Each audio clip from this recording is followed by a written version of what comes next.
स्वागत है ब्रेक के बाद डीडी न्यूज पर। आप देख रहे हैं इस वक्त, और जैसा कि ब्रेक पर जाने से पहले बताया था, अब बारी आ गई है खास मेहमानों के साथ खास चर्चा की। और वो चर्चा आज हम करने वाले हैं कि एसआईआर से ये परेशानी क्यों, और फिर उसी आधार पर वोटर अधिकार यात्रा।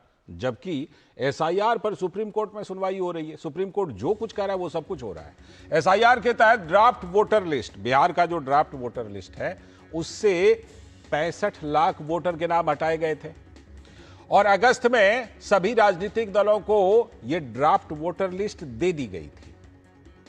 तो जिलाधिकारियों के वेबसाइट पर ड्राफ्ट वोटर लिस्ट उपलब्ध करवा दी गई है। चुनाव कार्यालय में भी ड्राफ्ट वोटर लिस्ट चिपका दिए गए हैं। और अभी यह पूरा महीना है कि जिनके जो मतदाता सच में हैं, जेन्युइन हैं और छूट गए हैं, वो वोटर लिस्ट में अपना नाम जुड़वा सकते हैं। लेकिन इन सब के बावजूद, और अब तो सुप्रीम कोर्ट के कहने पर 65 लाख लोगों के नाम भी जारी हो गए हैं जिनका नाम काटे गए, वजह के साथ कि क्यों उनको हटाया है। सुप्रीम कोर्ट ने कहा था, चुनाव आयोग ने जारी कर दी। लेकिन विपक्ष का वोट चोरी का जो आरोप है वो बदस्तूर जारी है, एक नैरेटिव बनाने की कोशिश। विपक्षी सदस्यों ने हंगामा भी किया संसद में भी। विपक्ष चुनाव आयोग से संतुष्ट नहीं है। बिहार में उनके लिए एसआईआर ही लगता है सबसे बड़ा मुद्दा बन गया है, और उसी पर वोटर अधिकार यात्रा निकाल रहे हैं। विपक्ष मुख्य चुनाव आयुक्त के खिलाफ महाभियोग प्रस्ताव लाने पर भी विचार कर रहा है। चुनाव आयोग ने कांग्रेस नेता राहुल गांधी को अब 7 दिनों का अल्टीमेटम दे दिया है। चुनाव आयोग ने भी कहा बहुत हो गया, बहुत हो गया। चुनाव आयोग ने कहा कि राहुल गांधी या तो सबूतों के साथ शपथ पत्र दाखिल कर दें, या फिर अगर मीडिया की खबर को माने तो कई विपक्षी दल इस बात पर मंथन कर रहे हैं कि चुनाव आयोग के खिलाफ महाभियोग लाया जाए। हालांकि राहुल गांधी के वोट चोरी के आरोप पर कड़ी प्रतिक्रिया देते हुए चुनाव आयोग ने उन्हें 7 दिन की समय सीमा दी है, जो हमने आपको बताया। आयोग ने कहा कि राहुल गांधी या तो सबूतों के साथ शपथ पत्र दाखिल कर दें, या फिर सार्वजनिक रूप से माफी मांग लें। मुख्य निर्वाचन आयुक्त ज्ञानेश कुमार ने कहा, या तो 7 दिनों के अंदर हलफनामा देना होगा, या फिर देश से माफी मांगनी पड़ेगी। तीसरा कोई विकल्प है ही नहीं। इस बीच राहुल गांधी ने बिहार में अपनी वोटर अधिकार यात्रा में इंडी गठबंधन की हार की वजह चुनाव आयोग को बताना शुरू कर दिया है, लेकिन जीत का श्रेय खुद लेंगे।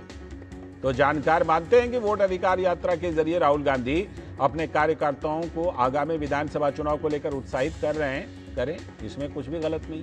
पिछले 35 साल से बिहार में हाशिए पर कांग्रेस पहुंच चुकी है, तो इस यात्रा से अपनी जमीन तैयार कर रही है। अब ये अलग बात है कि एनडीए सरकार को घेरने के बजाय राहुल गांधी सीधे चुनाव आयोग पर ही निशाना साध रहे हैं। यानी मैच से पहले ही रेफरी पर सवाल उठा दो और मैदान में उतर भी जाओ। ये दोनों कैसे चलेगा?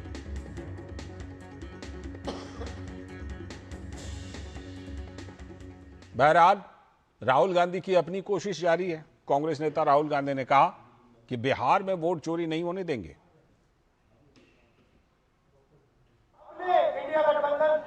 बिहार के नेताओं ने मन बना लिया है कि बिहार में हम वोट चोरी नहीं होने देंगे। सवाल नहीं उठता, वोट चोरी नहीं होने देंगे। तो राहुल गांधी तो लगातार वोट चोरी कर रहे हैं, लेकिन चुनाव आयोग ने भी अब अपना रुख सख्त कर लिया है, और वोट चोरी के बयान पर राहुल गांधी को हलफनामा देने के लिए कहा, या फिर माफी मांगने के लिए कहा है। सबसे बड़ी मतदाता सूची, सबसे बड़े चुनाव कर्मियों की फौज, सबसे ज्यादा मतदान करने वाले लोगों की संख्या, और इन सब के समक्ष, सारे मीडिया के समक्ष ये कहना कि अगर मतदाता सूची में आपका नाम एक बार और है तो आपने 2 बार मतदान किया होगा और कानूनी अपराध किया होगा, और मेरे सारे मतदाताओं को अपराधी बनाना और चुनाव आयोग शांत रहे, संभव नहीं। हलफनामा देना होगा या देश से माफी मांगनी होगी, तीसरा विकल्प नहीं है। 7 दिन में हलफनामा नहीं मिला तो इसका अर्थ ये सारे आरोप निराधार हैं। ऐसा लग रहा है कि पानी सर से ऊपर जा रहा है चुनाव आयोग की भी। खैर, इन सब के बीच भाजपा के प्रवक्ता संबित पात्रा ने कहा कि जो यात्रा राहुल गांधी कर रहे हैं उसके पीछे केवल एक ही मंशा है कि किस प्रकार से घुसपैठियों को बचा लिया जाए। जो यात्रा राहुल गांधी भी कर रहे हैं उसके पीछे की मंशा क्या है। इसके पीछे की मंशा केवल एक ही मात्र है और वह मंशा है किस प्रकार से घुसपैठियों को बचाया जाए। इलेक्शन कमीशन का ये दायित्व तो बनता है कि जो घुसपैठिए हैं किस प्रकार से उनको क्लेंजिंग की जाए, वो इलेक्टोरल रोल में नहीं आए और वो इलेक्शन में भाग न ले सके। ये अधिकार उनको नहीं है वोट देने का। घुसपैठियों के माध्यम से किस प्रकार से चुनाव जीतना है, घुसपैठियों का किस प्रकार से इस्तेमाल करना है, तुष्टीकरण की राजनीति को किस प्रकार से आगे बढ़ाना है, यही राहुल गांधी और कांग्रेस पार्टी करती रही है। और संवैधानिक संस्थाओं को गाली देने का इनका रिकॉर्ड पुराना है। तो ये तो नेताओं की बात हो गई। अब जरा जनता और मतदाता की बात आपको सुनवाते हैं कि एसआईआर पर उनकी क्या राय है, जो सच में मतदाता हैं और जेन्युइन मतदाता हैं। सुनिए। आज के डिजिटल युग में, इंटरनेट के युग में वोट की चोरी तो संभव नहीं है। राहुल गांधी या तेजस्वी यादव जो भी वोटर अधिकार यात्रा कर रहे हैं, जो ऊर्जा, जो संसाधन, जो पैसा वहां खर्च कर रहे हैं, वही चीज़ वो वोटर पुनरीक्षण जो चल रहा है उसमें अपना ध्यान लगाते तो और बेहतर हो पाता। कोई भी डॉक्यूमेंट देने में कोई परेशानी नहीं है और मैं एक आम नागरिक होने के नाते ये कहना चाहूँगा कि चुनाव आयोग ये जो एसआईआर करवा रही है, मतदाता पुनरीक्षण, ये हर बार होना चाहिए और ये बिल्कुल सही चीज़ है। चुनाव आयोग का काम है हमेशा एसआईआर करवाना, तो अभी करवा रही है। फिर अगले साल बंगाल में भी चुनाव, अगर वहाँ पर होता तो बोलेगा चुनाव के लिए, कभी तमिलनाडु में होगा, तो मतलब हर जगह इलेक्शन होते ही रहता। इंडिया तो ऐसा नहीं कि एक ही बार इलेक्शन होता, हमेशा होते रहता। तो ये विपक्ष का मुद्दा बेफालतू का है। इलेक्शन के विषय सब जानता है कि यह निष्पक्ष है। आपने नेता की भी बात सुन ली, मतदाता की भी बात सुन ली कि जो सच में मतदाता है वो कह रहे हैं नहीं, कोई दिक्कत नहीं है। खैर, लेकिन इन सब के बीच इसी मुद्दे पर ये आप देख लीजिए कि संसद से लेकर बिहार की सड़क तक यही मुद्दा इस समय सबसे ज्यादा लगता है कि नैरेटिव के तौर पर आ रहा है। इसी पर खास चर्चा करने के लिए हमारे साथ मनीष पांडेय जी, जो भारतीय जनता पार्टी के प्रवक्ता हैं, बहुत बहुत स्वागत। हमारे साथ संदीप त्रिपाठी जी, कांग्रेस के नेता। संदीप जी स्वागत, बहुत बहुत स्वागत, नमस्ते। और हमारे साथ मधुरेश नारायण, पटना से हमारे संवाददाता, और हमारे सलाहकार संपादक विनोद मिश्र जी यहीं पर हमारे बगल में स्टूडियो में। मैं पहले मधुरेश के पास चलता हूं। मधुरेश, वोटर अधिकार यात्रा चल रही है, क्या एक तो सबसे पहले बात यह भी कही जा रही है, अमित मालवीय जी ने बताया कि बड़ा एकदम प्लानिंग करके रूट तैयार किया गया है उस वोटर अधिकार यात्रा की। जैसे भारत जोड़ो यात्रा के लिए आरोप लगा था, वैसे वोटर अधिकार यात्रा की बात का भी जो रूट है वो बड़ा देख करके किया गया है कि कहां कहां से इसको निकाला जाए। ये किस तरह से यात्रा चल रही है और क्या इसका रूट प्लानिंग है, जरा बताइए। देखिए, सबसे इम्पोर्टेंट बात ये है कि ये आरोप नहीं है, बिल्कुल सच्ची बात है। हाँ। क्योंकि जो यात्रा का रूट तैयार किया गया है ये शाहबाद इलाके से तैयार किया गया है, जहां पर पहले से जो महागठबंधन है वो एक मजबूत स्थिति में है। वहां से यात्रा की भव्य शुरुआत की गई क्योंकि महागठबंधन को पूरा भरोसा था कि वो यहाँ पर एक बड़ी भीड़ इकट्ठा करने में सक्षम होगी। इसके बाद इस यात्रा को आज गया, औरंगाबाद और गया लेकर के आ रहे हैं, और इसके बाद जो यात्रा है वो खत्म 1 तारीख को पटना में होगी, जहां पर एक विशाल जनसभा का आयोजन किया गया है। और बड़ी बात यह है कि इस जनसभा की तैयारी भी अभी से शुरू कर दी गई है। जो महागठबंधन के जो विधायक हैं उनको अभी टारगेट दे दिया गया है कि उनको अपने कंस्टिट्यूएंसी से लोगों को लेकर के आना है, किस तरह लेके आना है, क्या इंतजाम करने हैं, उसकी बाकायदा पूरी ब्रीफिंग की गई है। उनको एक टारगेट दिया गया है कि लेकर के आना है और वो जनसभा में उनको सम्मिलित कराना है अपने। बिल्कुल। देखो, इस बीच में अभी एक अपडेट मैं आपको बताना चाहूंगा कि राहुल गांधी जब गया पहुंचे उसके बाद जो कार्यकर्ता और पुलिस के बीच में धक्का मुक्की की भी खबर आ रही है। बताया जा रहा है कि वहां पर जो कार्यकर्ता थे वो राहुल गांधी के करीब आना चाहते थे या उनसे मिलना चाहते थे, लेकिन उनको रोक दिया गया, कार्यकर्ताओं को मिलने नहीं दिया गया, इसलिए वहां पे धक्का मुक्की हुई। इससे पहले आज सुबह राहुल गांधी का एक शेड्यूल प्रोग्राम था किसानों के साथ मिलने का। बड़ी संख्या में किसान औरंगाबाद में पहुंचे थे जो राहुल गांधी से मिलना चाहते थे, लेकिन राहुल गांधी ने उनसे मुलाकात वहां पर नहीं की। तो कहीं ना कहीं ये जो तय कार्यक्रम है उसमें लगातार परिवर्तन हो रहा है। लौटता हूं आपके पास जी, आपके पास लौटता हूं, आप बने रहिएगा हमारे साथ। विनोद जी के पास चलते हैं। विनोद जी, एसआईआर एक तरफ, सुप्रीम कोर्ट के द्वारा निर्देश पर चुनाव आयोग के द्वारा उठाए गए कदम 65 लाख मतदाताओं के नाम सामने आ गए, जिनका नाम काटा गया है, वजह के साथ आया है। वो दूसरी तरफ चुनाव आयोग का ये कहना कि देखिए 2 ही विकल्प है, तीसरा कोई विकल्प नहीं है, या तो दे दीजिए शपथ पत्र हलफनामा या नहीं तो माफ़ी मांग लीजिए।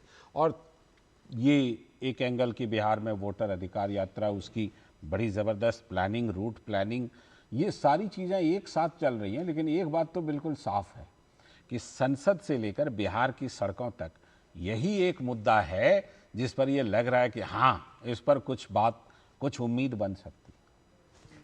लाल जी, मैं बिहार से हूँ और अगर आप कहेंगे कि राहुल गांधी की जो ये वोट चोरी का आरोप है कि वोट चोरी है उनकी, तो मुझे लगता है कि वो सही ही कह रहे हैं। वोट तो चोरी उनकी हुई है, किसने चोरी की है ये शायद वो थोड़ा सा लोगों को कंफ्यूज कर रहे हैं। अगर आप देखिए, आप भी अगर इस बात को देख रहे होंगे कि 90 तक वही कांग्रेस पार्टी थी कि जो 2/3 मेजोरिटी से सरकार बनाती थी, कांग्रेस की सरकार बनाती थी। हम लोगों ने देखा है जब तक वहाँ एजुकेशन कर रहे थे, कांग्रेस की सरकार होती थी। और वो कांग्रेस आते आते आज बिहार में 1% 2% वोट शेयर में रह गई है। तो कांग्रेस की वोट किसने चोरी की ये शायद राहुल गांधी लोगों को नहीं बता रहे। कांग्रेस की वोट सीधे सीधे उनके अलायंस, जिनको वो सपोर्ट करते रहे इतने सालों तक, उनके कांग्रेस की वोट को सीधे सीधे डाका डाल दिया। आज कांग्रेस का नाम लेने वाला कोई नहीं है, ये बात राहुल गांधी नहीं बता रहे हैं।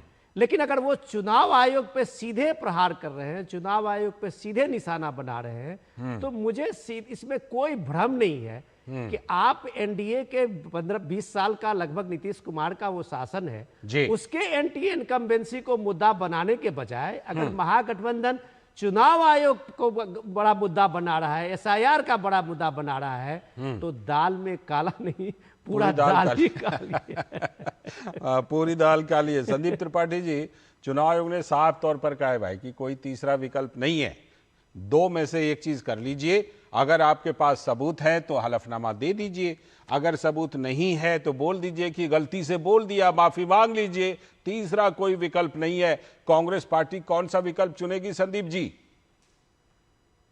ने सर आपके चैनल पर पहले भी कहा था कि चुनाव आयोग में अगर हिम्मत हो, राहुल गांधी जी को लग रहा है कि उनको लगता है कि उनकी छवि धूमिल कर रहे हैं झूठ के आधार पे, तो मुकदमा करें ना। ये गीदड़ भपकी से नहीं डरेंगे। इस पर एक मैं शायरी कहना चाहता हूं सर कि कलम से खेलोगे तो सच्चाई लिखी जाएगी, राह रोकोगे तो आंधी भी उठाई जाएगी। अच्छा। राहुल जी की आवाज को दबाना आसान नहीं है। राहुल जी की आवाज को दबाना आसान नहीं है। चुनाव आयोग तेरी हद बताई भी गई है, फिर आगे भी बताई जाएगी। ये चिंटू पिंटू लोग सर आके धमकाएंगे और वो पार्टी जिसने अंग्रेजों से नहीं डरी, वो डर जाएंगे हम सर। सर आप कह रहे शपथ पत्र की 3 चीजें, मैं 3 चीजें जानना चाहता हूँ जो पीसी हुई है। एक एक पॉइंट पे अगर बात करना चाहेंगे तो कर लेंगे, लेकिन इस पे समय नहीं होता। हाँ, संक्षेप। लेकिन मोटी मोटी बात मैं कहना चाहता हूँ संक्षेप में। सर आप कह रहे शपथ पत्र दीजिए, अनुराग ठाकुर जी ने सेम आरोप लगाया, आप उनसे शपथ पत्र क्यों नहीं मांग रहे हैं? अभी तो कह रहे हैं ना कि रायबरेली में फर्जी वोट थे और जो है अवैध तरीके से राहुल गांधी, प्रियंका वाड्रा जी, अखिलेश जी चुनाव जीते। उनसे शपथ पत्र आप क्यों नहीं मांग रहे? उससे छवि नहीं धूमिल हो रही है। फिर उन्होंने कहा कि वोटों को, हमारे वोटरों को बदनाम किया जा रहा है। बताइए, उनको चोर बताया। अरे चट्टे तो वो वोटर नहीं, चट्टा है। नहीं, ये समझे, ये अब शब्द नहीं, त्रिपाठी जी, ये पब्लिक सर्विस ब्रॉडकास्टर है। अब शब्द त्रिपाठी जी, आप गलत भाषा का इस्तेमाल कर रहे हैं। शब्द का इस्तेमाल नहीं करें। नहीं चलेगा आप अपनी बात मजबूती से कहिए, लेकिन आप शब्द नहीं, ये आप गलत कर रहे हैं। आप शब्द नहीं। इलेक्शन कमीशन के कोई प्रवक्ता यहाँ नहीं बैठा हुआ है। कौन जवाब देंगे? आप सीधे सीधे इलेक्शन कमीशन को इस तरह के भद्दी भाषा का इस्तेमाल करेंगे, आप शब्द ये शर्मनाक है। नहीं, ये शर्मनाक है। आप अपनी बात पूरी मजबूती से रखिए, लेकिन आप शब्द नहीं, गाली गलौज नहीं। क्या बात करते हैं आप? शब्द नहीं, गाली नहीं सर, गाली गलौज चट्टा कहना सर नहीं। फिर आप क्या कहिएगा? फिर अब आप क्या कहिएगा जो गाली मानी जाएगी और अब शब्द मानी जाएगी? बताइए, गलत है। क्या कहिएगा फिर? घुसपैठ किसी, सुन लीजिए, वोटर को घुसपैठिए कहना उसका सम्मान बढ़ाना है सर। क्यों? घुसपैठिया वोटर नहीं है इस देश में? संबित पात्रा को, इस देश में घुसपैठिया वोटर है या नहीं है? 11 साल से इस देश में घुसपैठिया वोटर है कोई कि नहीं है? या एक भी घुसपैठिया वोटर नहीं है? बताइए। लोगों को निकाला, ये 3000 हमने 1.5 लाख घुसपैठियों को बाहर किया और 11 साल में 3000। और सवाल हमसे पूछेंगे, अब आते सर अभी आंकड़ा विनोद जी ने दिया। विनोद जी कहां से आंकड़ा लाते हैं सर? कौन से आंकड़े की बात कर रहे हैं? 1% वोट मिला कांग्रेस को। साहब नहीं, दुरुस्त कर लीजिए, 9.5% वोट मिला था पिछले चुनाव में। किस आधार पे आप बात कर रहे हैं? 9.5%। अच्छा, बिहार में 9.5% मिला था, पूछने वाला नहीं है।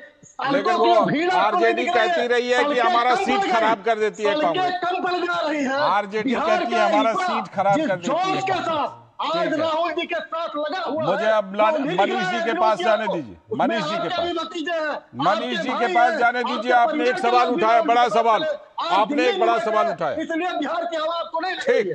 ठीक। मनीष जी, आप एक बात का जवाब दीजिएगा।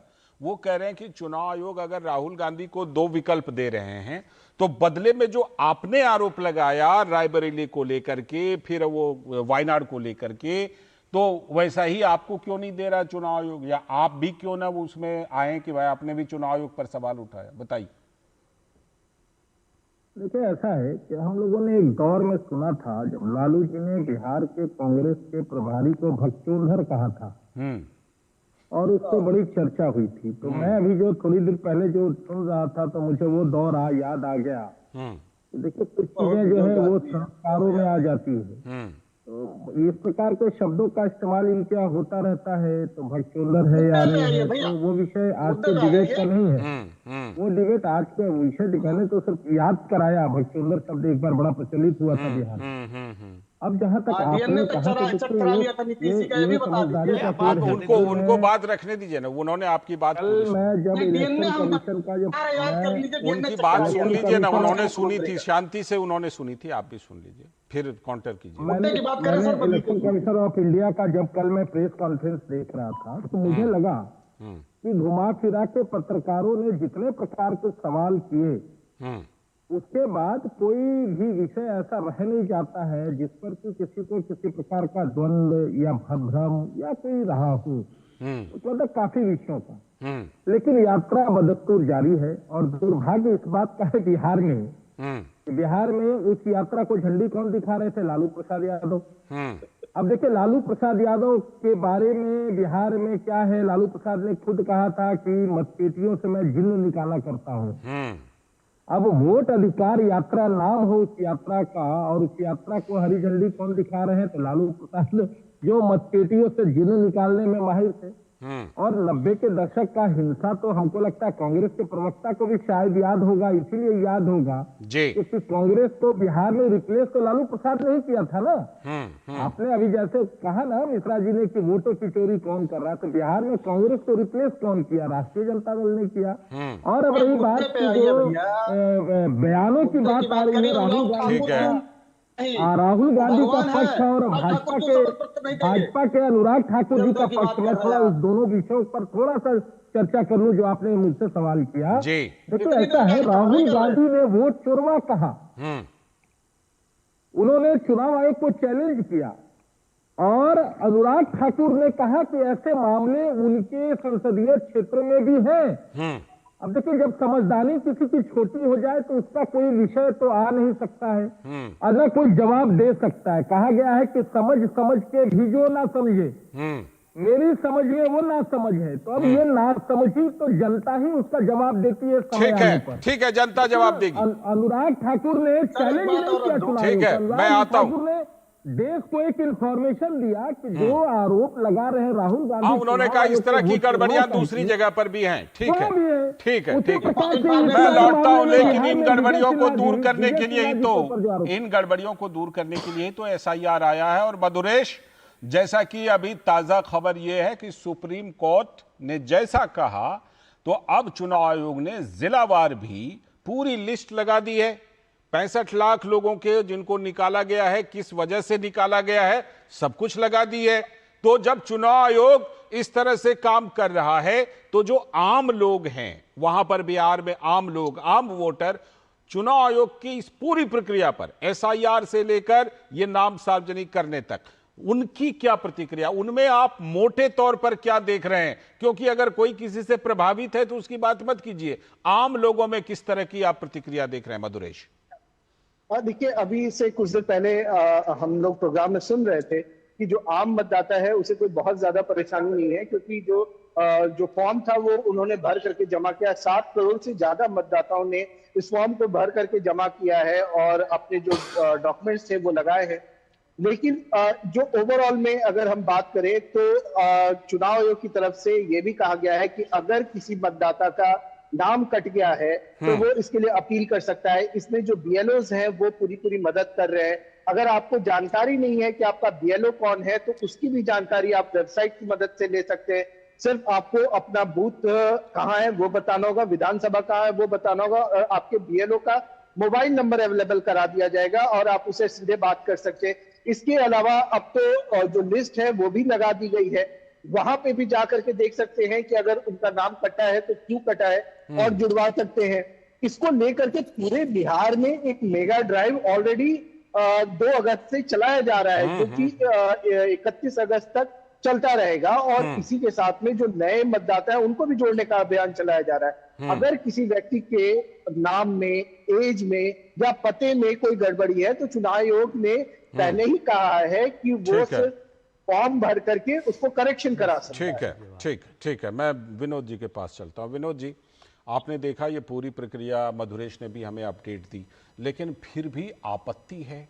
और दूसरी तरफ वोटर अधिकार यात्रा निकालने का लंबा चौड़ा प्लान भी है। ये सब एक साथ कैसे चलेगी? पहले तो मैं त्रिपाठी जी को ये बताऊं कि एक संवैधानिक संस्था पे, एक संवैधानिक अथॉरिटी पे जब आप सवाल उठाते हैं तो आपको कम से कम अपने बैकग्राउंड में एक मिनट सर, आपने बहुत बने अमर्यादित शब्द जिसको हम कहें उस शब्द का प्रयोग किया है। बस मैं आपको सिर्फ याद दिलाना चाहता हूं कि इसी देश ने और इस देश की व्यवस्था ने और चुनाव आयोग में देखा था कि मुख्य चुनाव आयुक्त किस तरह से वहां राज्यसभा के मेंबर होते हैं और मंत्री होते हैं। तब तो चुनाव आयोग बहुत पवित्र था।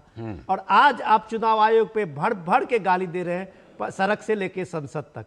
सवाल इससे ज्यादा इंपॉर्टेंट है कि आखिर एसआईआर की जरूरत क्यों पड़ी है। आखिर बिहार में एसआईआर के करवाने के लिए चुनाव आयोग का अपना कर्तव्य पालन करना एक क्यों सबसे बड़ी चीज चुनौती है। इसलिए चुनौती है कि आप जैसे लोग जब सवाल उठाते हैं और कई पोलिंग स्टेशन के बारे में, कर्नाटक के बारे में कि ये बम आज गिरेगा, वहां आप एटम बम चलाते हैं और आते आते आपके पास कोई सबूत नहीं होता है। तो चुनाव आयोग ने साफ तौर से आपको कहा है, जब आपने अगर ध्यान से सुना होगा, कि आप अगर 1.5 लाख फर्जी जिसको आप मतदाता बताते हैं जी, और जब आप कहते हैं कि एक आदमी ने कई वोट किया है, तो बगैर शपथ पत्र के कैसे 1.5 लाख लोगों को किसी डीएम ऑफिस में बुला ले?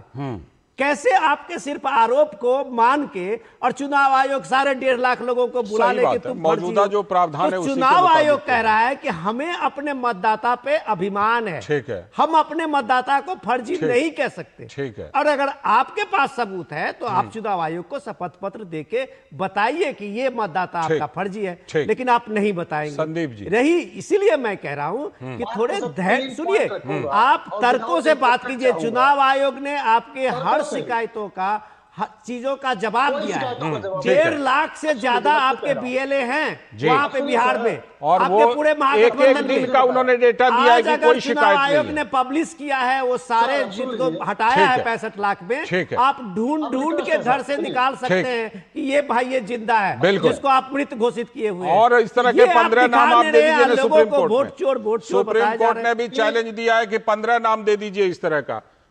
फिलहाल 3 पॉइंट इस समय सीधे राज्यसभा लिए चलते हैं। सर्बानंद सोनोवाल केंद्रीय मंत्री इस समय संबोधित कर रहे हैं। सीधे राज्यसभा चलते हैं।